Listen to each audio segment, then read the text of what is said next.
Pada kesempatan kali ini kita akan membahas tentang diabetes mellitus tipe 2, di mana pengertian diabetes mellitus adalah penyakit yang ditandai dengan terjadinya hiperglikemi dan gangguan metabolisme karbohidrat, lemak, dan protein yang dihubungkan dengan kekurangan secara absolut atau relatif dari kerja dan atau sekresi insulin. Diabetes mellitus yaitu gejalanya antara lain ada 3P, yaitu polidipsi, poliuri, dan polifagia. Di mana polidipsi itu yaitu dia akan banyak minum, poliuri dia akan banyak berkemih di malam hari, dan polifagia dia akan banyak makan. Dan akan diikuti dengan gejala lain yaitu dengan penurunan berat badan dan kesemutan. Menurut International Diabetes Federation menyebutkan bahwa prevalensi diabetes mellitus di dunia adalah 1,9% dan telah menjadikan DM sebagai penyebab kematian urutan ke-7 di dunia. Sedangkan tahun 2012 angka kejadian diabetes mellitus di dunia sebanyak 371 juta jiwa, di mana proporsi kejadian diabetes mellitus tipe 2 adalah 95% dari populasi dunia yang menderita diabetes mellitus. Untuk diabetes mellitus tipe 2 disebabkan oleh dua faktor, yaitu faktor resiko dan faktor genetik. Di mana faktor resiko itu adalah faktor yang tidak dapat berubah, misalnya jenis kelamin, umur, dan yang untuk faktor genetik itu faktor yang masih dapat diubah, misalnya kebiasaan merokok, terus tingkat pendidikan, pekerjaan, aktivitas fisik, konsumsi alkohol, dan lain-lain. Kemudian untuk definisi diabetes mellitus tipe 2 yaitu gangguan metabolisme yang secara genetik dan klinis termasuk heterogen dengan manifestasi berupa hilangnya toleransi karbohidrat. Jika telah berkembang penuh secara klinis, maka diabetes mellitus ditandai dengan hiperglikemi puasa dan postprandial, aterosklerosis, dan penyakit vaskuler mikroangiopati. Untuk diabetes tipe 2 merupakan penyakit hiperglikemi akibat insensitivitas sel terhadap insulin. Kadar insulin mungkin sedikit menurun atau berada dalam rentang normal karena insulin tetap dihasilkan oleh sel-sel beta pankreas. Maka diabetes mellitus tipe 2 dianggap sebagai non-insulin dependent diabetes mellitus. Kemudian untuk patogenesis, untuk prevalensi diabetes tipe 2, untuk kejadian DM tipe 2 pada wanita lebih tinggi daripada pada laki-laki. Karena kenapa wanita lebih tinggi beresiko mengidap diabetes? Karena secara fisik wanita mempunyai peluang peningkatan indeks massa tubuh yang lebih besar. Untuk hasil riset kesehatan dasar pada tahun 2008 menunjukkan prevalensi DM di Indonesia membesar sampai 57%. Pada tahun 2012, angka kejadian diabetes mellitus di dunia sebanyak 371 juta jiwa. Untuk patogenesis, diabetes mellitus merupakan penyakit yang disebabkan oleh adanya kekurangan insulin secara relatif maupun absolut. Untuk defisiensi insulin dapat terjadi melalui 3 jalan, yaitu rusaknya sel beta pankreas karena pengaruh dari luar, itu dari virus, zat kimia, dan lain-lain. Kemudian desensitasi atau penurunan reseptor glukosa pada kelenjar pankreas. Kemudian desensitasi atau kerusakan reseptor insulin di jaringan perifer. Untuk patofisiologinya, dalam patofisiologi DM tipe 2 terdapat beberapa keadaan yang berperan, yaitu 1. Resistensi insulin, yang kedua disfungsi sel beta pankreas. Untuk diabetes tipe 2, pada awal perkembangan diabetes tipe 2, sel beta menunjukkan gangguan pada sekresi insulin fase pertama. Artinya di sini Sekresi insulin gagal mengkompensasi resistensi insulin. Apabila tidak ditangani dengan baik, pada perkembangan selanjutnya akan terjadi sel beta pankreas yang rusak. Jadi sel beta pankreas akan terjadi kerusakan, dan kerusakan itu akan terjadi secara progresif sehingga akan menyebabkan defisiensi insulin. Akhirnya penderita memerlukan insulin eksogen. Pada penderita diabetes mellitus tipe 2, umumnya ditemukan dua faktor tersebut, yaitu yang disebutkan tadi, resistensi insulin dan defisiensi insulin. Untuk faktor resiko yang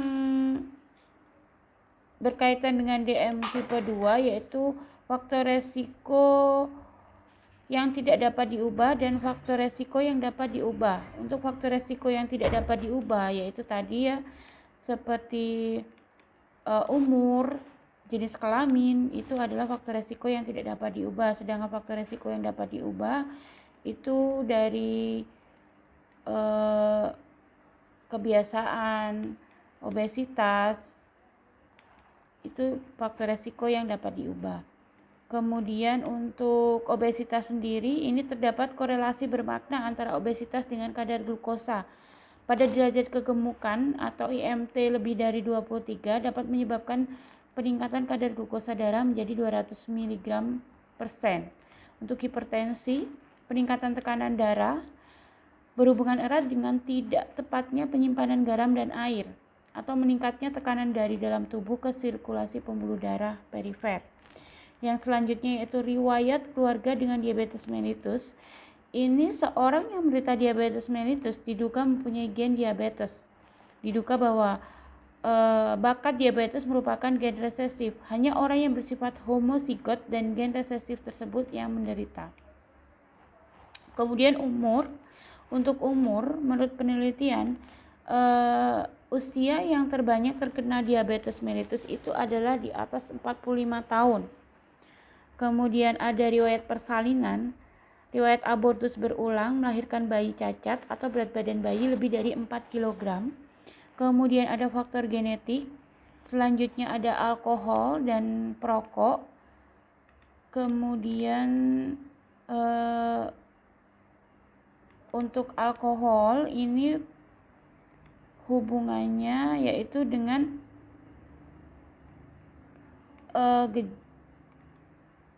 untuk alkohol ini apabila jadi alkohol akan mengganggu metabolisme gula darah terutama pada penderita, sehingga akan mempersulit regulasi gula darah dan meningkatkan tekanan darah. Seseorang akan meningkat tekanan darahnya apabila mengkonsumsi etil alkohol lebih dari 60 ml per hari, setara dengan 100 ml proof whiskey, 240 ml wine atau 720. Kemudian untuk selanjutnya gejala klinis. Gejala diabetes mellitus dibedakan menjadi akut dan kronik.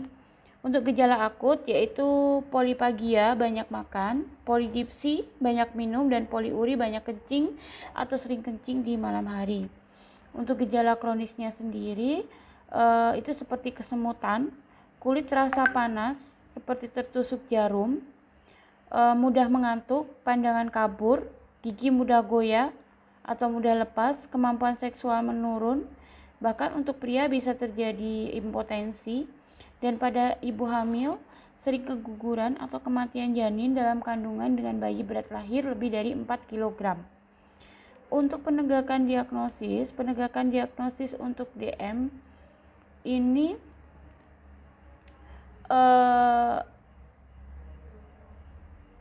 dilakukan dengan pemeriksaan gula darah sewaktu jika lebih dari 200 mg per dl atau gula darah puasa lebih dari 126 mg per dl. Ini sudah cukup untuk menegakkan diagnosa diabetes mellitus. Kemudian selanjutnya kita akan membahas tentang untuk penegakan diagnosa ini juga ada tes toleransi glukosa oral TTGO ya. Ini selanjutnya ada juga uji diagnostik DM dan pemeriksaan penyaring. Untuk uji diagnostik dilakukan pada mereka yang menunjukkan gejala DM, sedangkan pemeriksaan penyaring bertujuan untuk mengidentifikasi mereka yang tidak bergejala tetapi punya resiko, yaitu di atas usia 45 tahun, berat badan lebih, riwayat keluarga DM, riwayat abortus berulang, dan melahirkan bayi lebih dari 4 kilo. Sedangkan uji diagnosis adalah pada mereka yang positif uji penyaring. Untuk pemeriksaan penyaring dapat dilakukan melalui pemeriksaan kadar glukosa darah sewaktu atau kadar glukosa darah puasa. Kemudian dapat diikuti dengan tes toleransi glukosa atau TTGO standar. Kemudian untuk penata laksanaan diabetes mellitus, untuk prinsip penata laksanaan diabetes mellitus secara umum ada 5 sesuai dengan konsensus pengelolaan DM di Indonesia tahun 2006, yaitu jangka pendek, jangka panjang, dan untuk tujuan akhir. Untuk jangka pendeknya itu tujuannya untuk menghilangkan keluhan dan tanda DM, mempertahankan rasa nyaman, tercapainya target pengendalian glukosa darah. Untuk jangka panjangnya tercegah dan terhambatnya progresif penyulit, mikroangiopati, dan neuropati. Dan untuk tujuan akhirnya pengelolaan adalah turunnya morbiditas dan mortalitas DM. Kemudian kita selanjutnya untuk mencapai tujuan tersebut kita perlu dilakukan pengendalian glukosa darah, yaitu dengan cara diet, yaitu dengan cara prinsip pengaturan makan pada penyandang diabetes hampir sama dengan anjuran makan untuk masyarakat umum, yaitu makanan yang seimbang dan sesuai dengan kebutuhan kalori dan zat gizi masing-masing individu.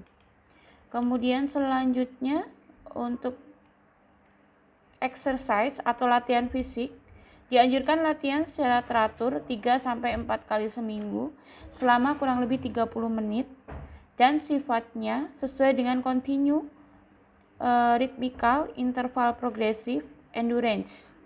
Training sesuai dengan kemampuan pasien. Sebagai contoh misalnya kita berjalan kaki selama 30 menit. Untuk selanjutnya pendidikan kesehatan. Pendidikan kesehatan untuk pencegahan pasien-pasien primer itu ditujukan kepada pasien yang berisiko tinggi seperti usia lebih dari 45 tahun, dia punya berat badan berlebih, pernah punya riwayat abortus berulang, pernah hamil dengan melahirkan bayi lebih dari 4 kg. Itu adalah pasien-pasien yang membutuhkan pendidikan kesehatan secara primer. Sedangkan yang kedua, pendidikan kesehatan secara sekunder diberikan kepada kelompok pasien DM, kepada mereka yang sudah menderita diabetes mellitus. Dan untuk pendidikan kesehatan yang tersier itu diberikan kepada mereka yang sudah mengidap diabetes mellitus dan dengan penyakit atau penyulit menaun. Kemudian yang keempat itu obat oral hipoglikemik, insulin jika pasien telah melakukan pengaturan makan dan latihan fisik. Oke, untuk selanjutnya, jadi ini obat diabetes mellitus itu ada 2 macam, yaitu anti diabetik oral yang diminum dan insulin yang disuntikan. Kemudian kita langsung ke komplikasi diabetes mellitus. Untuk diabetes mellitus yang tidak terkontrol dengan baik akan menimbulkan komplikasi. Ini yang pertama komplikasi akut, yaitu hipoglikemi, di mana kadar gula darah seseorang bisa kurang dari 50 mg per dl. Ini akibatnya bisa menyebabkan kerusakan otak karena sel-sel otak tidak dapat mendapatkan pasokan energi sehingga tidak berfungsi. Kemudian yang selanjutnya hiperglikemi, di mana kadar gula darah lebih secara tiba-tiba dapat berkembang menjadi keadaan metabolisme yang berbahaya. Untuk komplikasi akut tadi ya hipoglikemi dan hiperglikemi, dan kemudian ini ada komplikasi kronis. Untuk komplikasi kronis ini komplikasi makrovaskuler yang umum berkembang pada penderita DM adalah trombosit otak, pembukaan darah pada sebagian otak. Ada juga penyakit jantung koroner atau PJK. Selanjutnya untuk pencegahan di sini ada 4 bagian, yaitu primordial, yaitu upaya untuk memberikan kondisi pada masyarakat yang memungkinkan penyakit tidak mendapatkan dukungan dari kebiasaan, gaya hidup, dan faktor resiko lainnya. Kemudian selanjutnya pencegahan primer adalah upaya untuk ditujukan pada orang yang termasuk kelompok beresiko tinggi, yaitu orang dengan tekanan darah lebih dari 140/90 mm per Hg, riwayat keluarga DM, riwayat kehamilan dengan BB bayi lahir lebih dari 4 kg, dislipidemi atau HPL kurang dari 35 mg per dl, atau menetap pelayanan kesehatan yang holistik dan berintegrasi untuk dislipidemi HPL kurang dari 35 mg per dl atau TG lebih dari 250 mg per dl. Kemudian selanjutnya pencegahan sekunder, yaitu pencegahan atau menghambat timbulnya penyulit dengan tindakan deteksi dini dan memberikan pengobatan sejak awal penyakit, yaitu dengan cara penyuluhan, perencanaan makanan, latihan jasmani, obat berkhasiat hipoglikemik. Kemudian ada terakhir yaitu pencegahan tersier, yaitu pencegahan terjadinya kecacatan lebih lanjut dan merehabilitasi pasien sedini mungkin.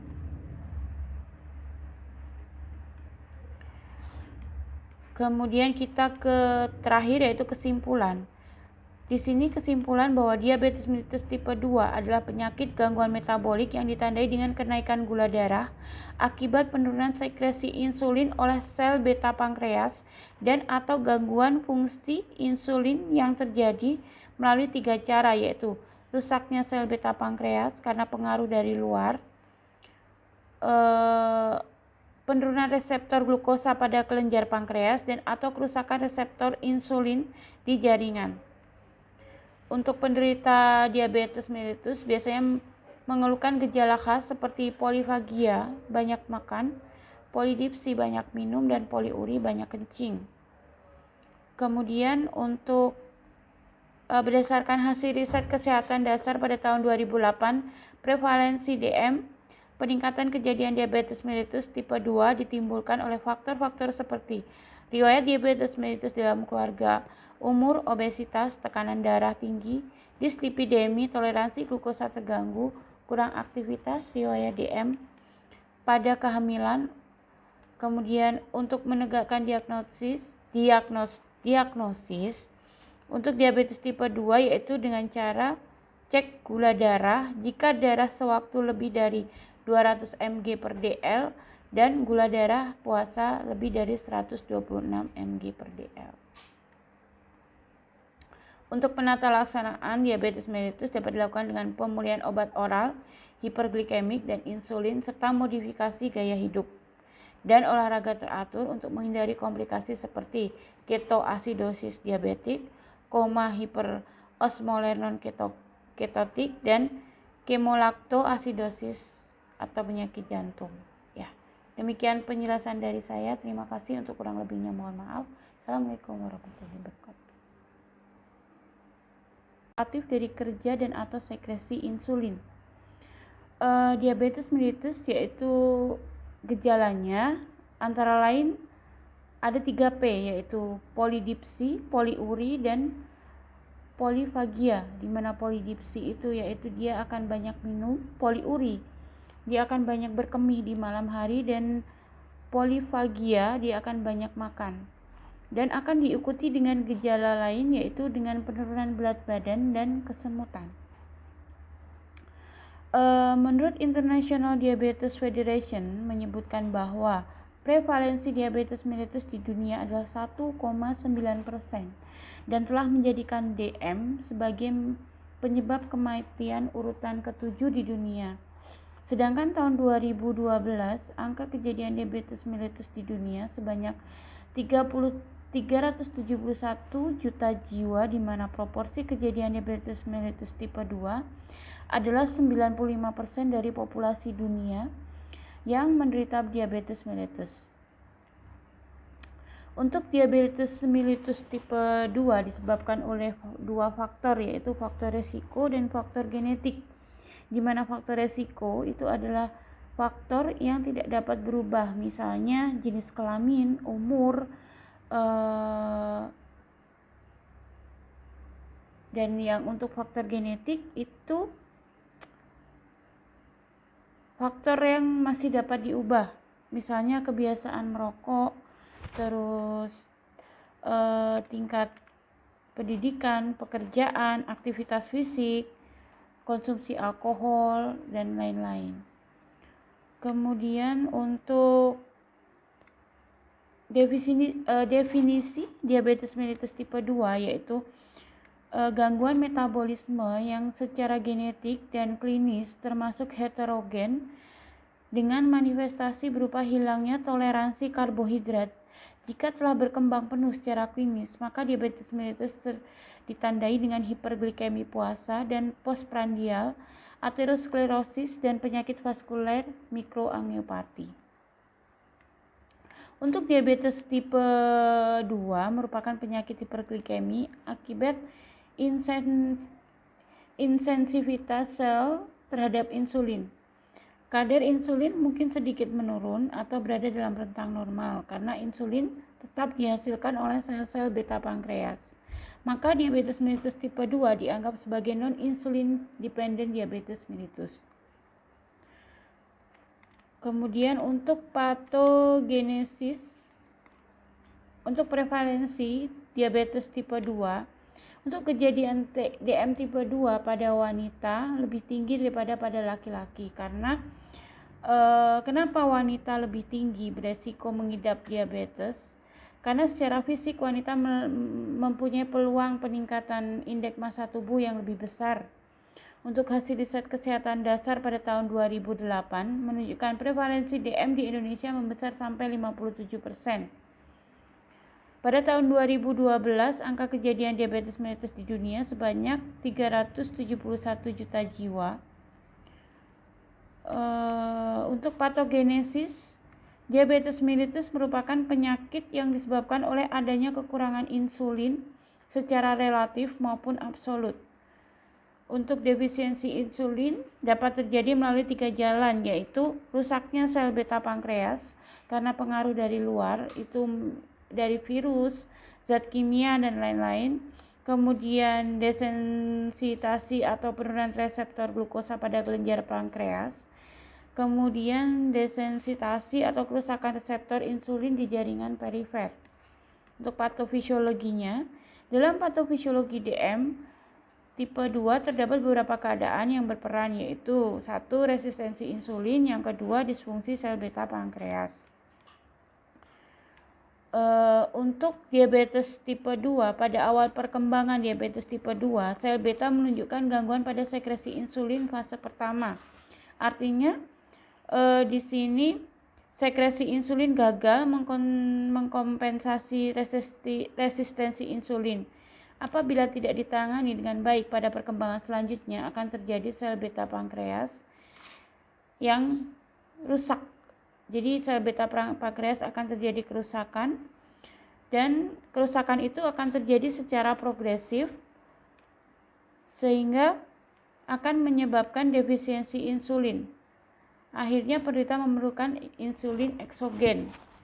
Pada penderita diabetes mellitus tipe 2, umumnya ditemukan 2 faktor tersebut, yaitu yang disebutkan tadi, resistensi insulin dan defisiensi insulin.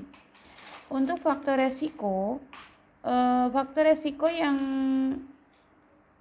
berkaitan dengan DM tipe 2 yaitu faktor resiko yang tidak dapat diubah dan faktor resiko yang dapat diubah. Untuk faktor resiko yang tidak dapat diubah yaitu tadi ya, seperti umur, jenis kelamin, itu adalah faktor resiko yang tidak dapat diubah. Sedangkan faktor resiko yang dapat diubah itu dari kebiasaan, obesitas, itu faktor resiko yang dapat diubah. Kemudian untuk obesitas sendiri, ini terdapat korelasi bermakna antara obesitas dengan kadar glukosa pada derajat kegemukan atau IMT lebih dari 23 dapat menyebabkan peningkatan kadar glukosa darah menjadi 200 mg/sen.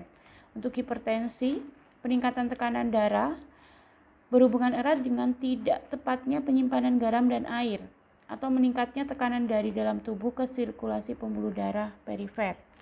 Yang selanjutnya yaitu riwayat keluarga dengan diabetes mellitus. Ini seorang yang menderita diabetes mellitus diduga mempunyai gen diabetes. Diduga bahwa bakat diabetes merupakan gen resesif. Hanya orang yang bersifat homozigot dan gen resesif tersebut yang menderita. Kemudian umur. Untuk umur, menurut penelitian, usia yang terbanyak terkena diabetes mellitus itu adalah di atas 45 tahun. Kemudian ada riwayat persalinan, riwayat abortus berulang, melahirkan bayi cacat atau berat badan bayi lebih dari 4 kg. Kemudian ada faktor genetik, selanjutnya ada alkohol dan perokok. Kemudian untuk alkohol ini hubungannya yaitu dengan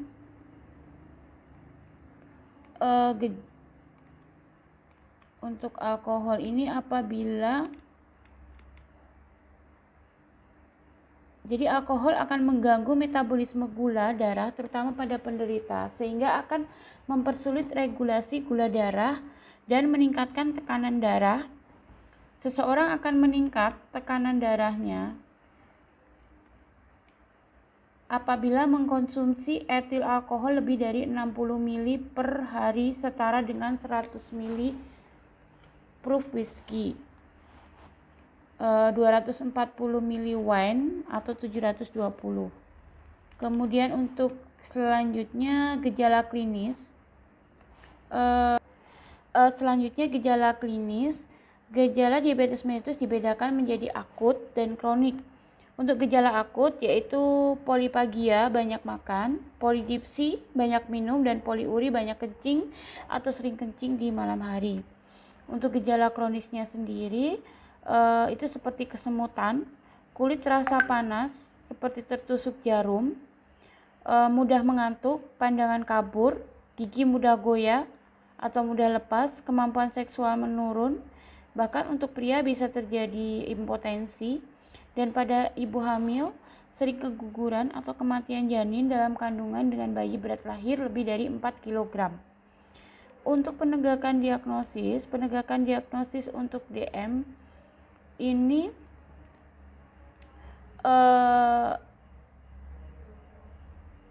dilakukan dengan pemeriksaan gula darah sewaktu jika lebih dari 200 mg per dl atau gula darah puasa lebih dari 126 mg per dl. Ini sudah cukup untuk menegakkan diagnosa diabetes mellitus. Kemudian selanjutnya kita akan membahas tentang untuk penegakan diagnosa ini juga ada tes toleransi glukosa oral TTGO ya. Ini selanjutnya ada juga uji diagnostik DM dan pemeriksaan penyaring. Untuk uji diagnostik dilakukan pada mereka yang menunjukkan gejala DM, sedangkan pemeriksaan penyaring bertujuan untuk mengidentifikasi mereka yang tidak bergejala tetapi punya resiko, yaitu di atas usia 45 tahun, berat badan lebih, riwayat keluarga DM, riwayat abortus berulang, dan melahirkan bayi lebih dari 4 kilo. Sedangkan uji diagnosis adalah pada mereka yang positif uji penyaring.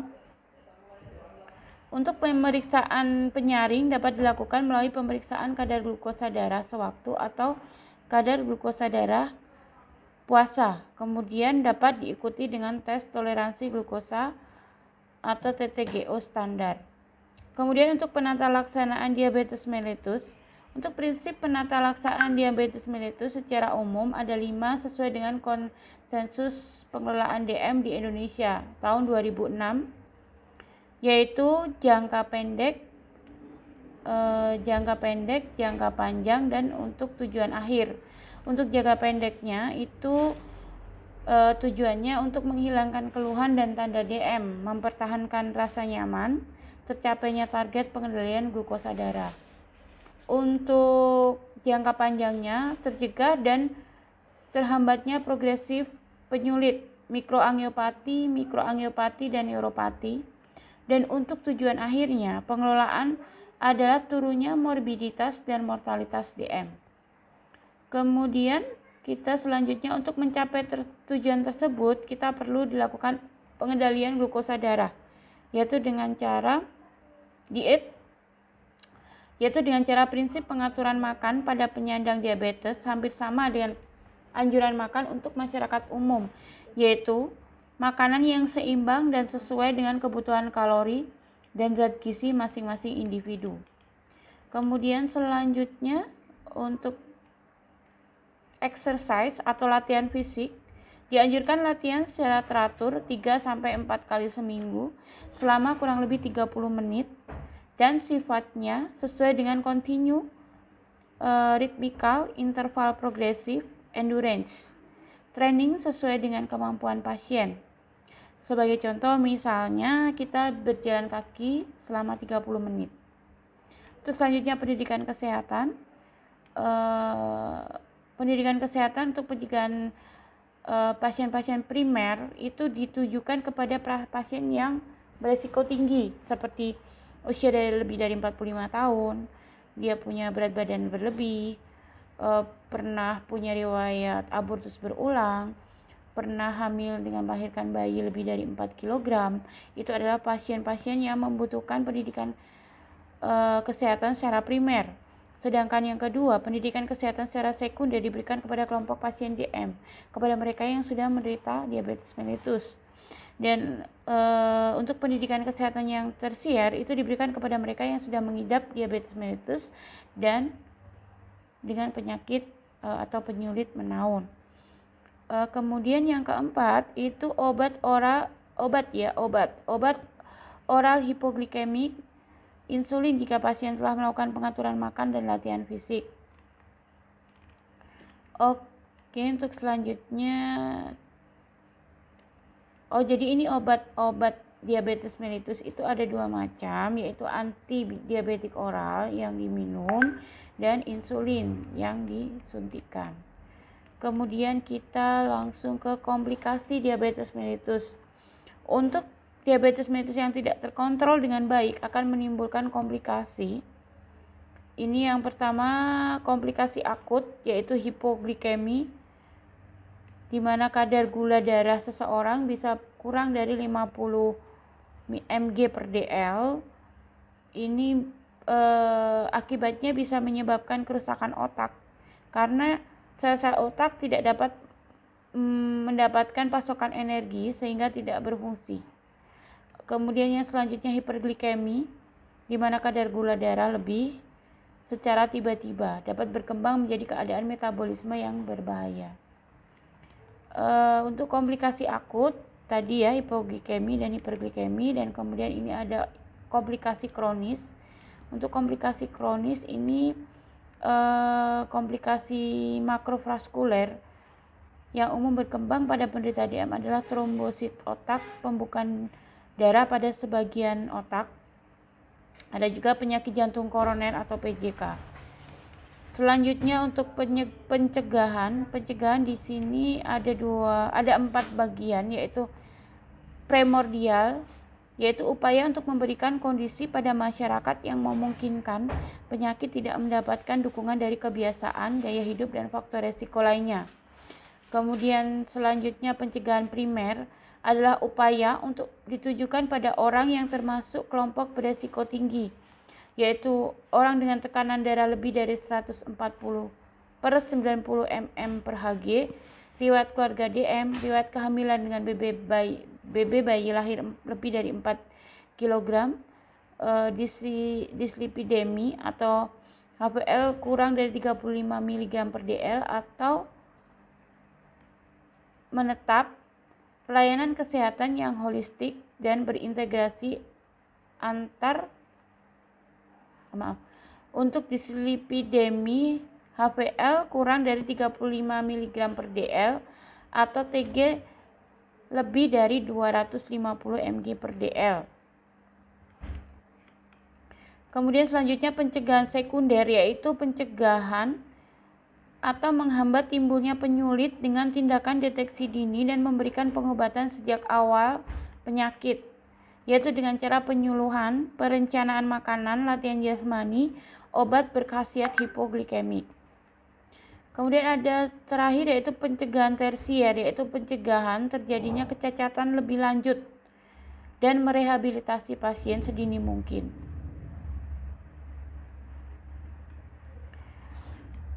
Kemudian kita ke terakhir yaitu kesimpulan. Di sini kesimpulan bahwa diabetes mellitus tipe 2 adalah penyakit gangguan metabolik yang ditandai dengan kenaikan gula darah akibat penurunan sekresi insulin oleh sel beta pankreas dan atau gangguan fungsi insulin yang terjadi melalui 3 cara, yaitu rusaknya sel beta pankreas karena pengaruh dari luar,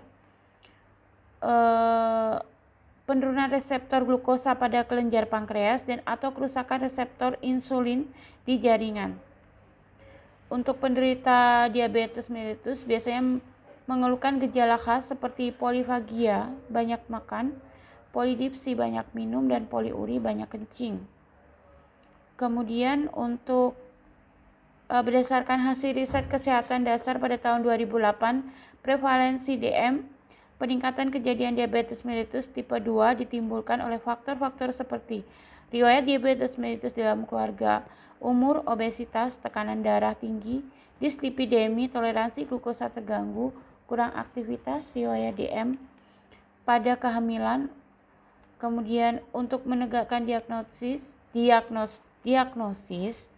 untuk diabetes tipe 2 yaitu dengan cara cek gula darah jika darah sewaktu lebih dari 200 mg per dl dan gula darah puasa lebih dari 126 mg per dl. Untuk penata laksanaan diabetes mellitus dapat dilakukan dengan pemulihan obat oral, hiperglikemik dan insulin, serta modifikasi gaya hidup dan olahraga teratur untuk menghindari komplikasi seperti ketoasidosis diabetik, koma hiperosmoler non-ketotik, dan kemolaktoasidosis atau penyakit jantung. Ya, demikian penjelasan dari saya. Terima kasih, untuk kurang lebihnya mohon maaf. Assalamualaikum warahmatullahi wabarakatuh.